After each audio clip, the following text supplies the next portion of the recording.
Analisar o resultado da Schulz, uma small cap de Santa Catarina, mais precisamente na cidade de Joinville. É uma empresa aí pequena que tem uma capitalização de mercado em torno de 2,6 bilhões, é uma empresa ainda small cap aí, né? Isso é bom, né? Para o investidor pessoa física. Eu sempre lembro aqui que investir em small caps e micro caps é a grande oportunidade para pessoa física, porque os fundos de investimento eles não conseguem entrar nessas empresas, tá? Então, por isso que a gente tem algumas ações dessa faixa de capitalização na nossa carteira, a carteira recomendada no nosso clube, tá? A gente gosta muito de ter uma parcela da carteira nessas empresas de capitalização menor, tá? É aí onde tem mais oportunidade para a gente ganhar dinheiro na pessoa física. Bom, a Chus é uma empresa, eu não vou entrar muito em detalhe no negócio, mas ir direto para os resultados. Uma empresa que faz compressores de ares e peças automotivas, né? Então, ela está no setor industrial, então ela está dependente de uma ciclicalidade maior, né? O negócio tende a flutuar muito mais do que, por exemplo, o negócio do Itaú, né? Eu fiz a revisão dos resultados do Itaú aqui, é um reloginho que sempre cresce um pouquinho cada trimestre. Já a Chus, ela pode ter operacionalmente um resultado bom, mas se o mercado for ruim, a receita vai cair, né? E se o mercado for bom, ela pode crescer aí 30%, 40% também em trimestre por trimestre, né? Depende muito do mercado, tá? Então a gente tem que ter isso em mente antes de analisar, né? Uma empresa industrial independente dos ciclos econômicos, tá? Então a gente vai ver aqui que o resultado operacionalmente foi muito bom, tá? Em termos de margens e resultado, mas em termos de demanda para o setor foi um trimestre mais fraco, né? O primeiro trimestre foi forte e o segundo trimestre foi fraco em termos de demanda, tá? Mas a empresa conseguiu, né, melhorar a parte de margens e operacional e fez até o lucro crescer. As margens todas elas subiram nesse trimestre que eu vou mostrar aqui, né? Então, vamos direto pro resultado aqui, né? A gente pode ir direto já para os destaques aqui. Essa aqui é a apresentação, né, dos resultados da Chus baixada da área de RI deles. Então a gente pode ver que a receita, se a gente olhar trimestre contra trimestre, trimestre desse ano, né? O segundo trimestre de 2023 contra o mesmo trimestre de 2022, uma comparação anual, a receita caiu, né? Ela teve uma queda aqui de 4%. Muito em conta pelo um decréscimo do mercado de caminhões no Brasil, tá? Então ela faz peças, né, no mercado automotivo e o mercado está num momento cíclico um pouco ruim. Então não foi um dos melhores trimestres para a empresa. Mas se a gente vai para a parte operacional aqui, a gente pode ver que o lucro subiu, né? O lucro aqui foi 124 milhões contra 103 milhões no mesmo trimestre do ano passado, né? E a margem bruta, o lucro bruto, né? Antes de chegar na parte, né, de despesas administrativas e despesas com juros, etc, né? A gente pode ver que nessa primeira parte do operacional já houve um aumento de margem, né? A margem bruta já passou de 22 para 25,6%. Depois a gente para a parte mais baixa do balanço, EBITDA subiu também, de 84 milhões para 87 milhões, numa comparação trimestral. E a margem, né, de 16% para 17%. Então, a empresa melhorou o operacional, né? Ela reduziu o custo e esse custo reduziu mais, compensando, né, mais proporcionalmente compensando essa queda de receita que a empresa teve, tá? Então, isso mostra que a empresa fez muito trabalho interno ali de cortar custos, na relação com fornecedores, né? Fazer boas negociações, boas renegociações de dívida, né? Então, tudo isso aí afeta, obviamente, as margens para cima, né? E no final do balanço aqui, o lucro líquido, né? Ele cresceu de 52 milhões no segundo trimestre de 2022 para 62 milhões nesse trimestre, tá? Então, é uma comparação anual, né? E a margem saiu de 10% para a margem líquida de 12,8%, tá? Então, operacionalmente foi muito bom, mesmo a receita tendo caído aí nesse trimestre, tá? A gente pode ver a parte do endividamento também, que é importante ver para essas empresas industriais cíclicas, né? Normalmente elas são empresas que têm sempre um pouco de dívida, né, para poder crescer mais rápido, no momento que a economia está boa. Mas a gente tem que sempre olhar a alavancagem, ela não pode estar com uma dívida líquida em mais do que 3 vezes, né, que é o recomendado aí para a empresa crescer saudável, né? A gente pode ver que a Chus, ela tem a alavancagem baixa, né? Ela não tem muita exposição em dívida e ela até reduziu a exposição em dívida que ela tinha, né? A gente pode ver que essa aqui é a posição de final do ano passado, 2022, de estoque, né, de dívida. Tinha que 839 milhões e isso passou para 700 milhões, tá? Uma redução aí de estoque de dívida de 16%. Provavelmente a empresa pegou o caixa, né, e a geração de caixa dos últimos trimestres e amortizou o principal juros de um pouco da dívida que eles tinham. Por isso a despesa financeira no balanço veio menor e a empresa conseguiu, né, ter mais lucro nesse trimestre em termos de margens, né, mesmo tendo caído a receita, como eu falei lá anteriormente. E aí aqui a alavancagem, né, era uma alavancagem de 0,43 vezes, né, em termos de dívida líquida dividido por EBITDA. e agora está em 0,1, né, 0,11. Então, basicamente, a empresa a empresa gera muito mais caixa, né, que é o EBITDA, ela gera muito mais resultado do que ela tem de dívida, né? Então ela não está alavancada.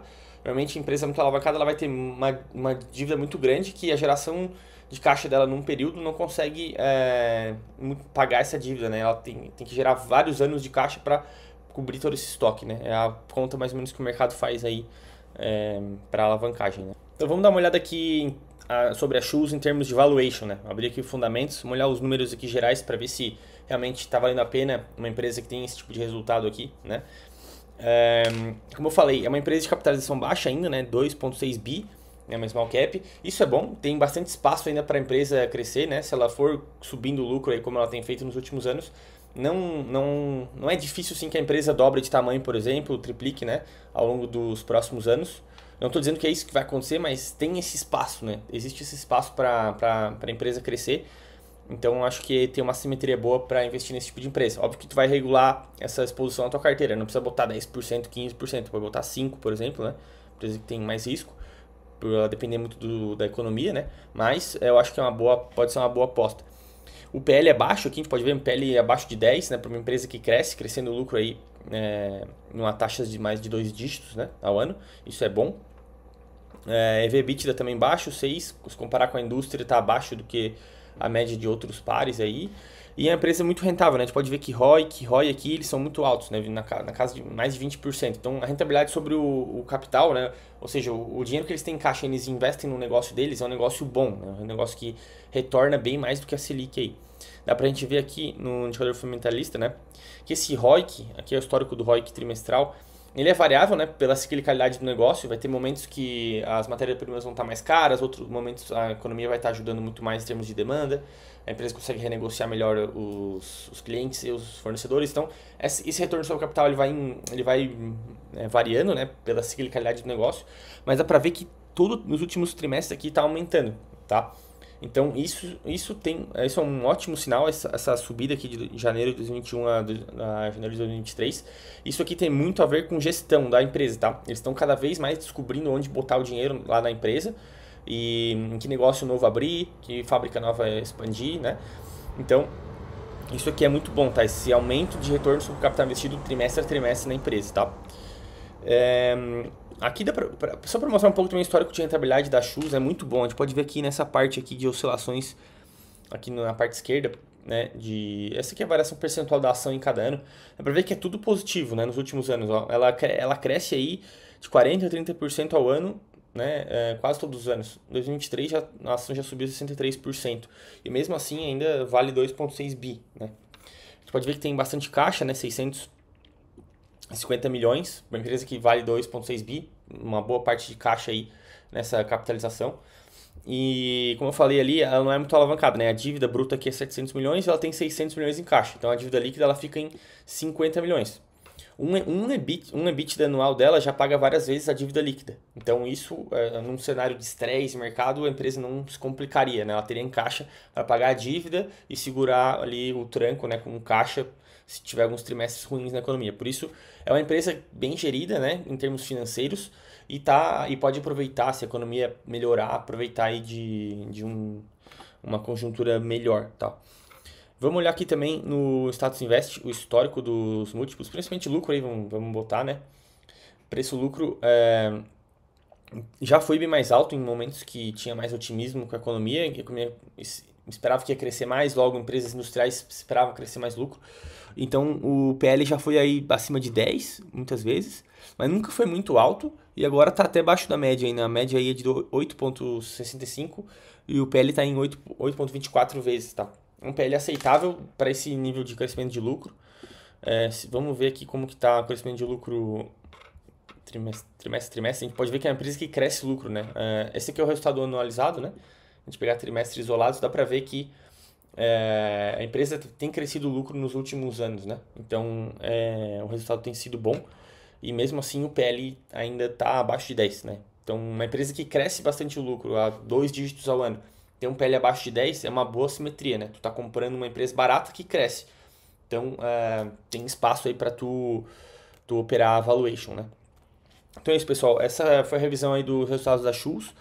A gente acha que é uma boa assimetria para investimento, tá? Tem bastante espaço para ganhar. Óbvio que tem os riscos, né? Então esse risco tem que ser sempre medido na exposição. Então não passar muito de 5% é o que a gente faz aqui. E acompanhar trimestre a trimestre como vai sendo essa evolução de resultados, né? Se ela vai aumentando esse lucro aqui trimestre a trimestre, como tá indo. Então a gente vai acompanhar aqui, né? Se ela está melhorando esse resultado trimestre a trimestre, como foi esse segundo trimestre, né? Ou a gente vai olhar lucro e EBITDA, está subindo, e monitorando se a dívida não vai estourar em nenhum momento, né?